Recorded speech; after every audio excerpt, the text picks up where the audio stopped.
जय श्रीराम. राहुरी विधानसभा मतदारसंघाच्या पोटनिवडणुकीचे आता बिगुल वाजलाय आणि आजच भारतीय जनता पार्टीने सकाळी जे आहे ते स्वर्गीय आमदार शिवाजीराव कर्डिले यांचे चिरंजीव आहेत अक्षय कर्डिले यांची उमेदवारी जाहीर केली. आपल्या समवेत आहेत अक्षय कर्डिले. काय सांगाल की आज आपली उमेदवारी जाहीर केली? पहिली प्रतिक्रिया. भारतीय जनता पार्टीने मोठा विश्वास साहेबांच्या रूपाने माझ्यावरती दाखवलेला आहे.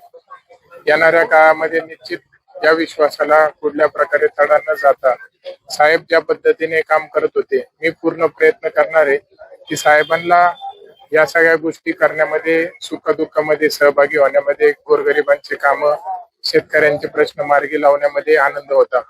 मी पूर्ण प्रयत्न करून साहेबांच्या आत्म्याला शांती भेटण्यासाठी प्रयत्न करणार आहे की त्यापेक्षा थोडं पुढे जाऊन काम करणार आहे. तुमच्या आयुष्यातली ही पहिली निवडणूक आहे आणि साहेब सोबत नाही, काय भावना? माझं दुर्दैव आहे.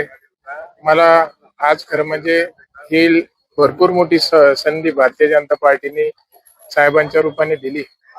माझा राजकीय प्रवास आज सुरुवात होती, पण मात्र माझ्या मनामध्ये फार दुःख आहे की आता उद्या अनेक गोष्टी मला मिळतील किंवा नाही मिळतील, पण मात्र वडील माझ्यासोबत कोणत्याच प्रसंगाला नसतील.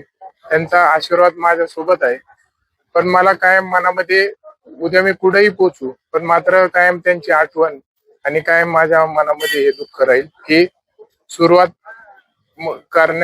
ज्यावेळी मला सुरुवात करायची वेळ आली, माझ्या कधी मनातही नव्हतं की कधी अशी परिस्थिती येईल आणि अशी सुरुवात करावं लागेल. पण आता या सगळ्या गोष्टी होत असताना त्यांचा मोठा माझ्यावरती आशीर्वाद आहे.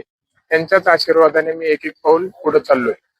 निवडणुकीची सुरुवात जरी असली तरी आनंद आणि अश्रू या दोन्ही गोष्टी आहेत आणि जनता देखील आशीर्वाद देईल अशी भावना अक्षय कर्डिले यांनी व्यक्त केली. कॅमेरामन रोशीसह गोविंद फुनगे, यस9 मीडिया, राहुरी.